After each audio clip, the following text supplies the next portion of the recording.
Bueno, el concepto más importante es que lo menos es más, lo que decía Mies van der Rohe.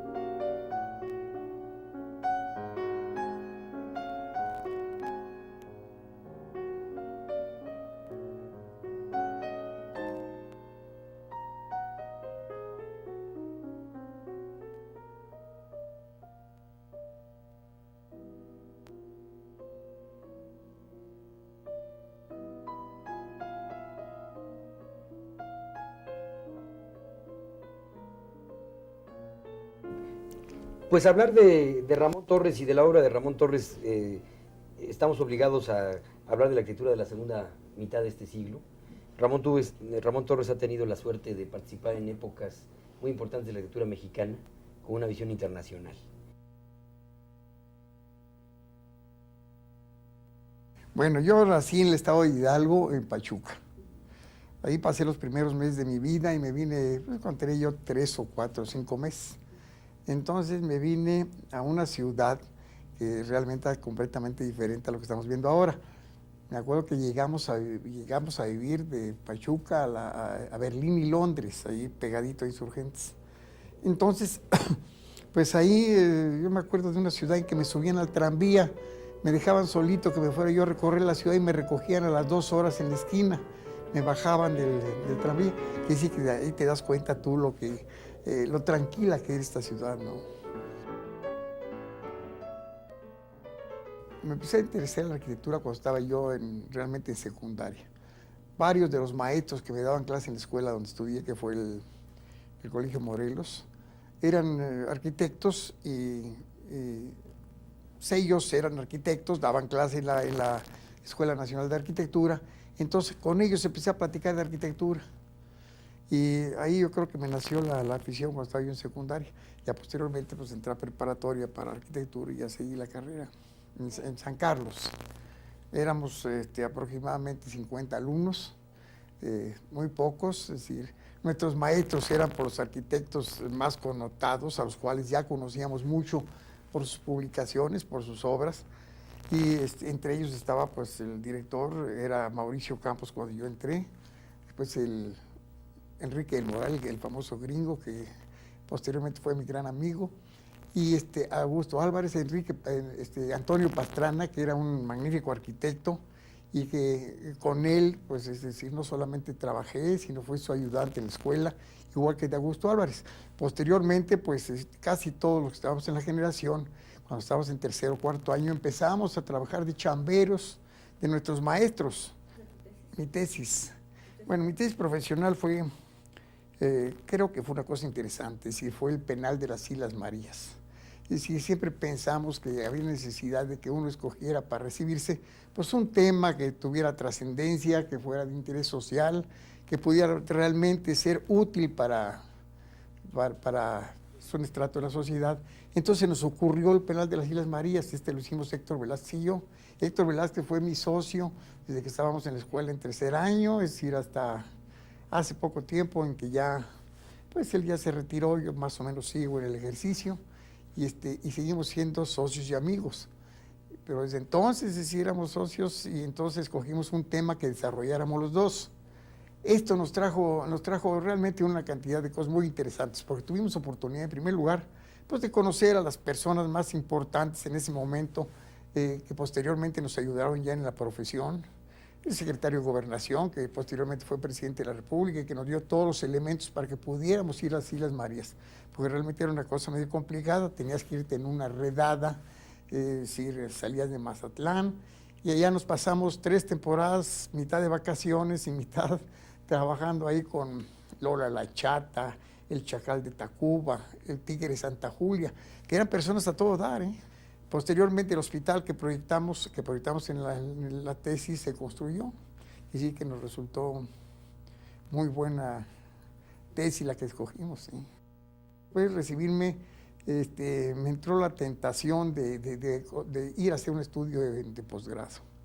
Entonces, simultáneamente a eso se comenzó Ciudad Universitaria, y entonces nos llamaron para que formáramos un equipo, Héctor Velázquez, Pedro Ramírez Vázquez, el maestro Álvarez Espinosa y yo. En ese momento fue cuando conseguí yo una beca para irme a Francia, es decir, entonces con la ayuda del del gobierno francés y de precisamente Carlos Lazo, que colaboró a través del Banco de México con una sobrebeca. Me fui y estuve allá 2 años prácticamente. Cuando llegué yo a Francia a estudiar, me metí a la famosa Beaux-Arts, que era materialmente una escuela ya bastante caduca. Entonces pensé que ese no era el lugar para que yo aprendiera nada que me interesara. Entonces decidí trabajar en el Ministerio de la Reconstrucción. En ese momento estaban rehaciendo Francia porque realmente había sido muy destruida con motivo de la guerra. Entonces había necesidad de reconstruir toda Francia, salvo París, que no la tocaron, pero todos los puertos, Saint-Malo, Saint-Lô, Marsella, todos habían sido destruidos. Entonces nosotros trabajamos, yo trabajé ahí en el ministerio recorriendo las obras y viendo arquitectura. Yo creo que esa es la experiencia máxima que saqué de ahí, el ver realmente construir, de nuevo un país, ¿verdad? Y ahí aprendí mucho. También el tiempo que estuve ya lo aproveché, por supuesto, para viajar lo más que pude. Entonces conocí prácticamente toda Europa, vi toda la arquitectura del momento, es decir, estuve en las obras de Le Corbusier, de Walter Gropius, es decir, me metí de plano a ver arquitectura, de los holandeses, es decir, y allí realmente pude pues, obtener experiencias vivas, además de que conocí personalmente a varios de los arquitectos, es decir, más connotados de Europa en ese momento. Sí, tuve oportunidad de conocer a Le Corbusier, no trabajé con él, pero estuve en su despacho con él, estuve viendo, estaba Oscar Niemeyer, entonces pues fue posible sacarle jugo a mi estadía en Europa, ¿verdad? Una vez, casi al poco tiempo terminados los estudios, y le invita a participar en el proyecto de Ciudad Universitaria, un proyecto ya emblemático dentro de la historia de la arquitectura en México, donde se conjugan la experiencia de algunos arquitectos más maduros, otros de cierta experiencia intermedia y los más jóvenes. Dentro de estos jóvenes, el cual se encontraba Ramón Torres, junto con Héctor Velázquez y el grupo de Pedro Ramírez Vázquez, y el maestro Álvarez Espinosa. Álvarez Espinosa, se les encarga el proyecto de la Facultad de Medicina, que es un proyecto de los más bellos de Ciudad Universitaria. Es un edificio que contiene la parte posterior del campus, la explanada de Medicina, transversal. Es un edificio que está liberado del piso, muy a la usanza de Le Corbusier. Como dice bien Ramón Torres, tiene el perfume de Le Corbusier al estar sobre pilotis y permite precisamente un fluido del viento y de los estudiantes y los usuarios por la parte inferior. Yo cuando veo esos edificios, no digo que exista una quinta fachada, existe ahí la sexta fachada, porque se ve el plafón inferior del edificio que tiene unas patas y está levantado como si fuese un mueble. Además, las famosas rampas que articulan los dos cuerpos y los parteluces que dan hacia el poniente, protegiendo evidentemente de la luz estival, que es muy delicada por las tardes en muchos de los salones. Es un edificio sin duda de los más logrados en Ciudad Universitaria, de una gran escala, y con la cual Ramón Torres entra por la puerta grande a la arquitectura mexicana de la segunda mitad de este siglo.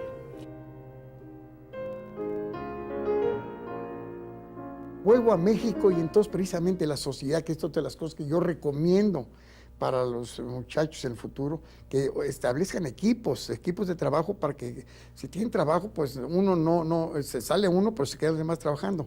Toda nuestra vida profesional, Héctor Velázquez y yo, él salía, yo trabajaba y le mandaba yo su parte correspondiente de honorarios, yo me iba y entonces me la mandaba a mí. Héctor Velázquez se fue a Harvard y MIT, entonces yo estuve trabajando por él. Cuando yo me fui a Europa, él trabajó por mí. Entonces fue realmente otra experiencia en mi vida que creo que fue positiva. La ampliación la comenzamos hace aproximadamente 3 años. Tardó muchísimo en tener el programa, porque había constantes cambios, es decir, por parte de los médicos. Entonces este edificio lo hice junto con la arquitecta Carmen Huesca. Los dos hicimos el proyecto de este edificio. Estuvo parado durante mucho tiempo y hasta ahora se ha vuelto a recomenzar la obra.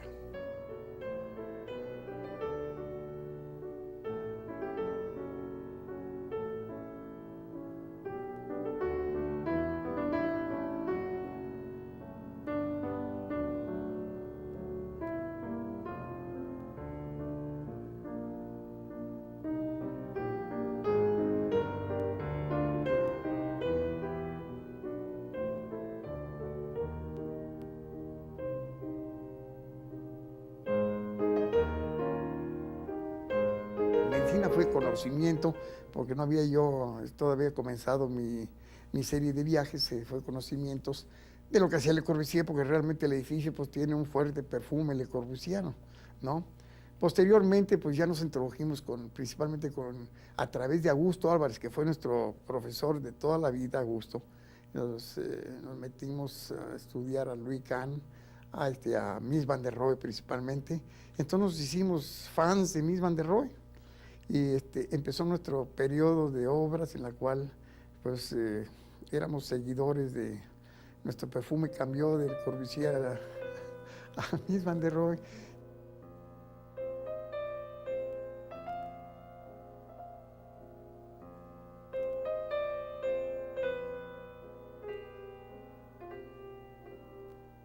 La primera etapa realmente fue cuando el Bauhaus nos influenció mucho, Mondrian, después Mies van der Rohe, los cristales. Entonces empezamos a experimentar con los cristales puestos a hueso, pegados con mastique.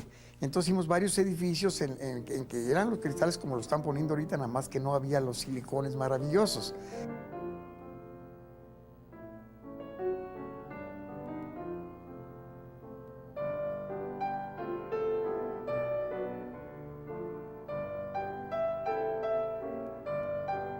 El trabajo profesional mío ha sido integrarme lo más posible a la arquitectura con la naturaleza. Entonces en ese periodo pues eran los grandes cristales en que los corría uno y se perdía el interior con el exterior. Es decir, estaba pues el jardín y se metía dentro de las casas y los cristales, realmente era un espacio total el que buscábamos.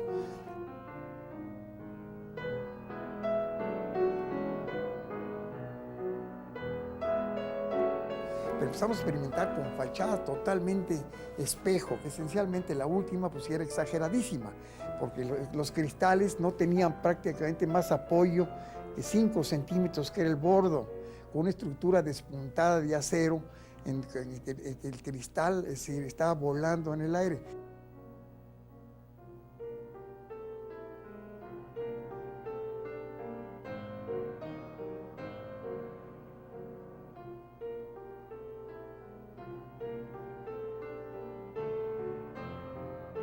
Otro que tiene que ver más con el desarrollo de la ciudad. Son algunos edificios que están y que forman parte ya del perfil urbano de diferentes ciudades de nuestro país, pero sobre todo en la Ciudad de México, y es el que viene con una visión también internacional y cosmopolita de la ciudad, que es la zona rosa, el desarrollo de la zona rosa. Me refiero al conjunto Jacarandas. Es un conjunto que en su momento fue realmente el ejemplo. La mayor parte de los estudiantes de arquitectura iban casi con un plato frente a la boca, porque babeaban realmente por la calidad arquitectónica, esta lectura muy a la Mies van der Rohe, uno de los grandes maestros sin duda de Ramón Torres, ¿no?, que está expresado en la idea de hacer un pasaje. Convencieron a los propietarios de unir varios predios para hacer un pasaje con la intención de tener locales pequeños para boutiques, otro concepto de divertimento y de la venta en México, en un barrio que empezaba a tener un sabor muy especial de cafés y vida nocturna, al cual bautizó José Luis Cuevas de Rosa, porque aseguraba que no era ni roja ni blanca. Entonces, pues evidentemente la zona rosa pues, era una cuestión ahí intermedia, donde la vida de la tertulia, el café, las galerías de arte, las pocas y exiguas galerías de arte que había todavía en México, pequeñas boutiques, los cafés y algunos cabarets, centros nocturnos, pues tienen su asiento en esta zona de la ciudad, que sin duda le dio un carácter cosmopolita a la Ciudad de México. Además, el estacionamiento estaba en la azotea, si no mal recuerdo. Esto era también vulnerar un efecto de gravedad que para las arquitecturas clásicas y tradicionales no se concebía como una zona comercial o un local como este conjunto Jacarandas, los automóviles estuviesen en la azotea y evidentemente para rescatar el nivel peatonal. Esto es parte también de la influencia francesa, sin duda, o europea, de las walking cities o de las ciudades peatonales que empiezan a tener mucho desarrollo en Europa a raíz de la posguerra. Cuando hicimos el pasaje, pensamos, va a haber muchas tiendas, cada una va a querer tener su propia personalidad, ¿cómo le hacemos para que tengan unidad dentro de la personalidad de cada tienda? Entonces fue lo que se nos ocurrió de poner los cristales y que detrás de los cristales podían poner como telones. Pues un señor quería tener el Partenón ahí atrás, pues lo ponía, otro que quisiera tener cosas mexicanas, otro francés, atrás del cristal. Entonces, teniendo cada tienda su personalidad, es decir, había unidad en el conjunto. Bueno, pues seguimos con los vidrios y empezamos a buscarle por otros caminos, siempre tratando de poner los menos posibles elementos, los menos materiales posibles. Entonces hicimos el edificio Guadalquivir, uno que es de condominios, en lo cual pues toda la fachada es cerrada, además tiene balcones que salen en algunas ocasiones y que le dan claroscuro a la fachada del edificio. Hicimos varios edificios de departamentos de ese orden, hicimos la clínica del doctor Perestoif en la calle de Tepic, las casas del Valle, fueron varias casas, la casa del arquitecto Héctor Velázquez así la hizo, Callejón de Minis. Y posteriormente pues entramos en el periodo de la Villa Olímpica, que fue cuando empezamos a usar el puro tabique, decimos estábamos en la toda de tabique, es decir, que es realmente el concepto general del edificio. Ahí había muy pocos, teníamos que hacerlo en un periodo muy perentorio de tiempo, con materiales muy constreñidos, es decir, no había, se hicieron tantas obras que la industria de la construcción en ese momento en México, pues no tenía la diversidad de materiales que tiene ahora. Entonces escogimos un tabique prensado que se produjera en gran escala y entonces fue el que usamos en toda la Villa Olímpica. La gesta de la obra olímpica, la gran parte de las construcciones que hacen para las Olimpiadas, y una de ellas es la Villa Olímpica, al sur de la ciudad, donde todos ya la ubicamos muy bien, frente a la pirámide de Cuicuilco, que junto con Agustín Hernández, Carlos Ortega y Manuel González Rull realizan este proyecto que es sin duda también un proyecto muy bien realizado, que ha soportado el paso del tiempo con mucha dignidad. Los materiales fueron igualmente bien elegidos como en la Facultad de Medicina, materiales que pueden perdurar con cierta facilidad, el tabique hueco, el acero, ya el aluminio aparece en gran parte de la cancelería, pero es un conjunto por el cual hoy en día un gran sector de la clase media en México se pelea esos departamentos por habitarlos y han dado muestras de una enorme eficiencia, además de la adecuada separación entre cada uno de los edificios, las zonas verdes, las zonas de circulación, el equipamiento que tiene con las áreas deportivas que dejó la propia Olimpiada para que los pudieran utilizar.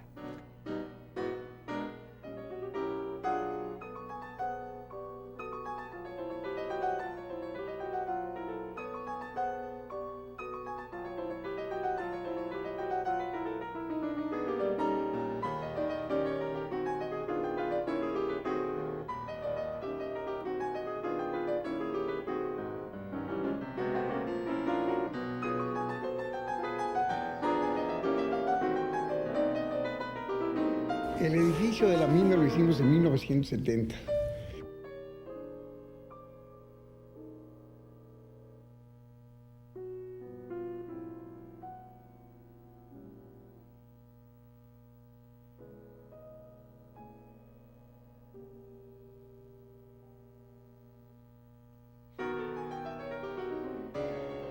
David Muñoz fue otro edificio, otro arquitecto con el cual pues tengo una gran amistad y trabajamos juntos. Él me invitó a participar con él en el edificio de la Lotería Nacional. Y otros edificios, como también dentro de la tendencia de MIS, es el edificio de la Lotería Nacional en la esquina de Avenida Juárez con Reforma, donde este prisma, esta idea tan pura de un edificio tan esbelto en un triángulo que las propias avenidas lo condicionaban, entonces encontrarse con esta arista pues es como un parteaguas de la ciudad. Uno viene por Reforma y tenía uno que dar vuelta hacia Juárez, naturalmente, esa era como la articulación, ver esta cara y la otra cara que continuaba un perfil de Paseo de la Reforma todavía no controlado mucho hasta Tlatelolco a raíz del famoso proyectazo que fue la ampliación de Paseo de la Reforma desde donde estaba la glorieta del Caballito hasta la glorieta de Peralvillo. Este edificio también tiene esta constante de estar liberado, curiosamente también tiene sus pilotis, está elevado en sus columnas, lo que permite es que la transparencia de esta esquina a nivel urbano sea muy amable y pudo ser depositaria de esta gran esfera que hace toda una remembranza y es simbólicamente tiene el valor de la ruleta o el juego de la lotería, ¿no? De la Lotería Nacional, y que uno pudiese ver las esferas que pueden ser escogidas por los gritones cuando uno se gana el premio mayor. Además, este edificio, recuerdo, tiene una serie de soluciones en entrepisos, donde no todos los entrepisos llegan hasta la esquina. Tiene dobles alturas. Tiene dobles alturas cada 2 niveles, y también va permitiendo en los servicios, creo que los elevadores o los sanitarios también se van alternando. Sí, se alternan. Se van alternando. Sí. Entonces, sin duda, estas innovaciones que hace Ramón Torres con estas propuestas en México van marcando toda una época de la arquitectura moderna, una arquitectura de mucha calidad. Hubo una comprensión del movimiento moderno con una gran sensibilidad.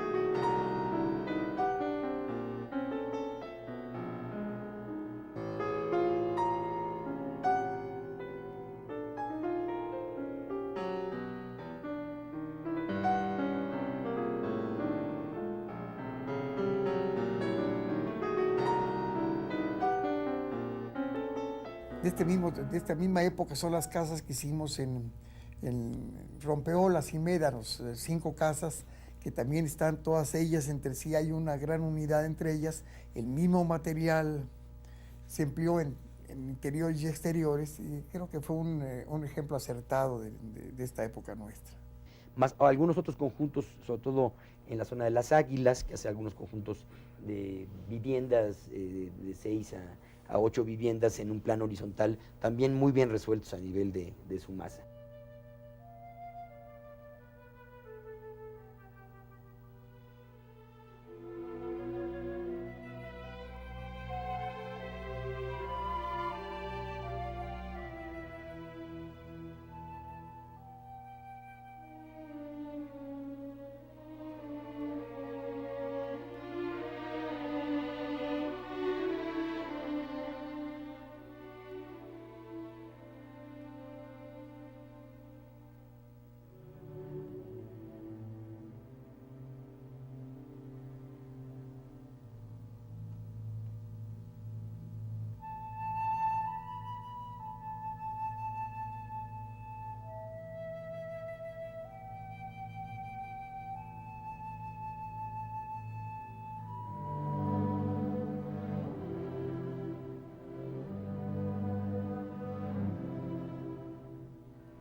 No se resume a ello, al interior de la República hizo algunas clínicas también, está la clínica de Oaxaca, una clínica de una escala muy apropiada, discreta, en la avenida donde se encuentra casi no cuenta, es un edificio también muy bien emplazado, y serían las características fundamentales de la obra de Ramón Torres, que no es una obra estridente, es una obra en términos generales muy racionalista, muy bien analizada, la geometría tiene una presencia bastante amplia en la mayor parte de ellas.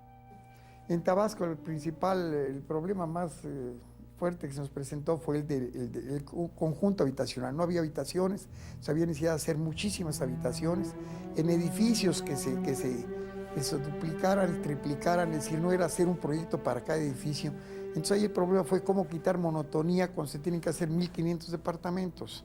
Entonces ahí la forma del edificio se van engranando como como esos juegos, es decir, y van dando diferentes posibilidades de plazas. En todas las plazas que tienen, todos los edificios rodean plazas, esas plazas ahí actualmente están muy arboladas, pues servían como lugares, sirven como lugares de recreación de todos los edificios.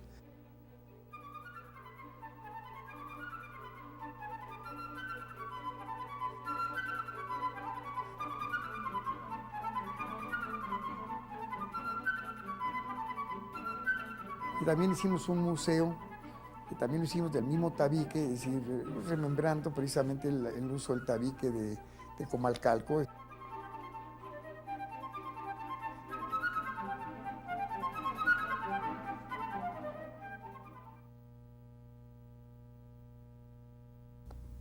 Bueno, creo que todos tenemos también una cierta influencia de Luis Barragán, por decir alguien, ¿verdad? Es decir, después de Pastrana, que él usaba muchísimo los materiales mexicanos, usaba muchísimo el tezontle, usaba el tepetate, usaba el adobe, dentro de arquitectura eminentemente moderna, porque su arquitectura no era folclórica. En la época nuestra había arquitectos como eran Parra y como eran, es decir, que hacían arquitectura folclórica, es decir, nosotros realmente nunca fuimos de esa onda. Nuestra experiencia en ese tipo de obras fue en Valle de Bravo. En Valle de Bravo hicimos algunas casas en la cual usamos los materiales regionales que usaba todo el mundo, vigas de madera, techos de duela, con tejas encima, es decir, pisos de losetas de barro, ¿no? No grandes cristales, porque ahí realmente hace frío, y entonces, pero eso sí, siempre nuestro concepto general era poderse abrir totalmente para poder disfrutar de los paisajes. Entonces tenían ventanas de regular tamaño, pero que cuando estaban todas abiertas, el exterior formaba parte del interior. En el conjunto que hicimos nosotros allí en Valle, en que hicimos 7 casas, una cosa así, pues buscamos que hubiera una gran unidad entre todas ellas. Usamos también los mismos materiales, la teja, y tratando de usarlos también los menos posibles, y tratando de integrarte con el gran paisaje que hay ahí. Ese era lo esencial. No eran casas que tuvieran vida tanto interior, sino hacia el exterior, aprovechando el paisaje. Y usando, en muchos de los casos, pues usábamos, en una casa particular mía, columnas estas del estado de Michoacán, es decir, en la cual tenía un pórtico, pues puse las columnas estas medio folclóricas, barrocas, muy bonitas.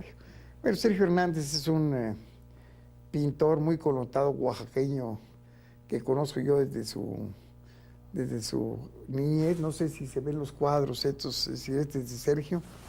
Y entonces él pues quería hacer su casa.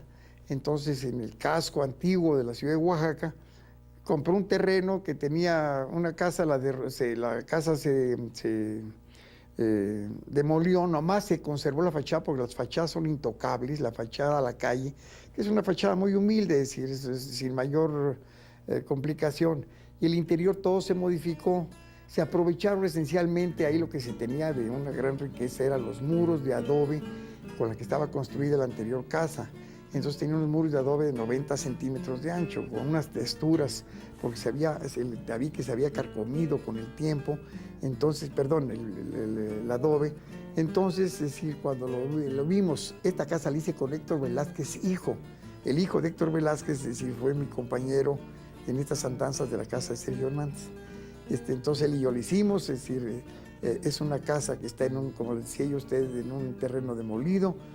Había unos muros ahí, de adobe, que los aprovechamos para precisamente sacarles el partido que tienen los muros en su textura. Entonces buscamos que la luz les pegara todo el día a diferente hora. Hay principalmente un muro, que es el de la estancia, que se transforma en un mural, porque va cambiando, cada minuto va cambiando, las sombras van cambiando, y está haciendo un mural que tiene 8 metros o 10 metros por 7 de alto. Es un gran mural.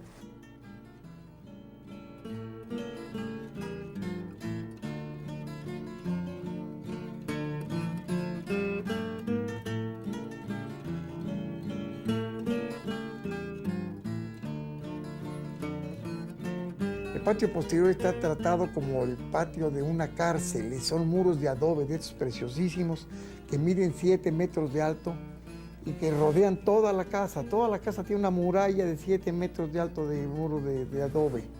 Y entonces este patio encierra, tú te metes ahí al patio y no ves, en la noche no ves más que el cielo. Y el cielo de Oaxaca es especialmente bello. Entonces tú ves una cosa negra llena de estrellas. Es decir, que es como un cuadro el cielo del patio.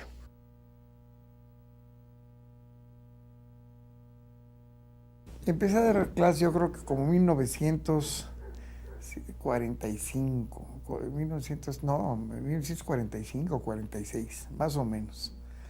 Ahí fue cuando comencé de maestro ayudante de Pastrana, de Augusto Álvarez, en la cual estaban pues todos los arquitectos, es decir, de los cuales nosotros veíamos como los grandes, es decir, Mario Pan, Enrique el Moral, Augusto Álvarez, Pastrana, es decir, había una serie de arquitectos, Juan Sordo Madaleno, magníficos arquitectos, que realmente con ellos aprendimos muchísimo, ¿no? Después es esencial que tuviéramos una guía permanente, es decir, no es como pasa actualmente que los alumnos ven uno y otro y otro y otro y aprenden poquito de cada uno y nada de todo, ¿verdad? Nosotros nos pegamos realmente, esencialmente a Augusto Álvarez, seguimos su línea, posteriormente la modificamos, si tú quieres, en algunos aspectos, pero teníamos una línea que era la que seguíamos en ese momento. Lo que no podemos soslayar tampoco en esta trayectoria de Ramón Torres es su paso por esta oficina, donde estamos ahorita platicando, por la dirección de la Facultad de Arquitectura. Ramón Torres fue director de la Facultad de Arquitectura desde 1965 a 72. Luego fue cuando yo me fui becado y cuando volví a la universidad a dar clases, y ahí fue donde comenzó realmente mi carrera ya de funcionario, de coordinador de taller, de miembro del consejo universitario, del consejo técnico, y posteriormente pues me fui nombrado dentro de la terna para ser director de la escuela. Realmente para mí fue una experiencia estupenda, no tengo recuerdos desagradables. Claro que pues como me tocó una época tremenda. Mi primer encuentro con la universidad fue con el doctor Chávez, cuando llegaron y nos secuestraron a todos los directores, a todos los consejeros universitarios, nos secuestraron en el edificio de la rectoría. Entonces ahí pasamos 8 o 10 horas muy amargas, ¿verdad? Porque realmente fue una cosa muy desagradable cuando estaban vejando al doctor Chávez, y a decir, un grupo de pseudo estudiantes. Posteriormente fue cuando siguió el doctor Chávez, pues me tocó pues toda la época del ingeniero Barros Sierra, que fue otro gran rector, con el cual también pasamos momentos sublimes y muy desagradables en muchos aspectos, pero al fin y al cabo, es decir, todos ellos creo que fueron positivos para mi formación profesional. Le tocaron momentos muy difíciles como fue el 66 y el 68, el movimiento del 68, y recuerdan con mucho gusto muchos estudiantes o maestros como Ramón Torres junto con el ingeniero Javier Barros Sierra, tuvieron una defensa muy clara por la universidad en momentos donde el Estado realmente agredió a nuestra casa de estudios de forma realmente humillante, y también el interés de Ramón por ir a buscar a algunos de los muchachos que estaban detenidos o presos para poderlos liberar. Con el ingeniero Barros Sierra, recuerdo yo aquellas asambleas multitudinarias en que llegaban los estudiantes, y entonces tenía el ingeniero Barros Sierra con una gran habilidad, tenía que improvisar porque de repente te hacían unas preguntas tremebundas en que se comprometía que quedaba mal con Dios y con el diablo. Es decir, la participación nuestra en manifestaciones, porque fuimos con el ingeniero Barros Sierra, participamos en muchas de las marchas, inclusive en la de Tlatelolco, ahí estuvimos presentes, es decir, yo fui muchas veces a la cárcel a ver a mis estudiantes que estaban detenidos, las asambleas. Y fíjate que lo que es muy, muy, muy sintomático es que el movimiento estudiantil no fue eminentemente mexicano, pues es decir, las universidades de todo el mundo se levantaron los estudiantes por alguna razón, fue como un virus mundial. En Francia, Cohn-Bendit levantó a todos los estudiantes franceses y a los alemanes, en la cultísima Universidad de Heidelberg, con 1000 años de fundada. Al rector de la universidad lo apresaron y lo emplumaron y lo vejaron y la rectoría la transformaron en quién sabe qué cosas. No, eso fue un movimiento mundial. Y fue un movimiento de angustia de la juventud, que eso tiene que explotar en alguna forma. A nosotros nos tocó muy fuerte, realmente estuvo muy fuerte. Hubo periodos en los que realmente yo pensaba que algo iba a pasar gravísimo. Me acuerdo que en ese momento iba yo corriendo a ver a mis amigos del ala de humanidades, a ciencias políticas, a ver a González Pedrero y a Flores Solea, a todos los que sabían de ese negocio. Pero yo me quedé con el síndrome de que la universidad es una cosa muy sensible a lo malo que puede estar pasando en un país, en lo político, en lo económico, en algo, y que siempre hay la posibilidad de que algo brinque. Por eso necesitamos estar muy atentos y estar viendo qué es lo que pasa constantemente dentro del ámbito social, político del país. Era una cosa interesante, porque tú por un lado sentías tú que había algo injusto, pero por otro lado sentías tú que había algo positivo en lo que podía desenvolverse todo esto. Total, llegó un momento en que yo pensé, dije, yo vengo aquí a dar lo que pueda yo dar, y llega un momento en que no puedo dar más. Entonces es absurdo que esté yo luchando contra la corriente. Pues entonces fue cuando salí yo de la escuela, y posteriormente volví. Ahora estoy en la escuela en la cual me siento muy contento, es decir, el director es mi gran amigo, los maestros son mis grandes amigos, y tengo una cantidad de estudiantes con los cuales ahora son maestros y que tengo grandes recuerdos con ellos. Ahora tengo la oportunidad de estar en el taller Carlos Lazo, el cual dirige la arquitecta Palacios. Es decir, estamos una renovación de todo el taller. Estoy contento con lo que está pasando ahorita en la escuela.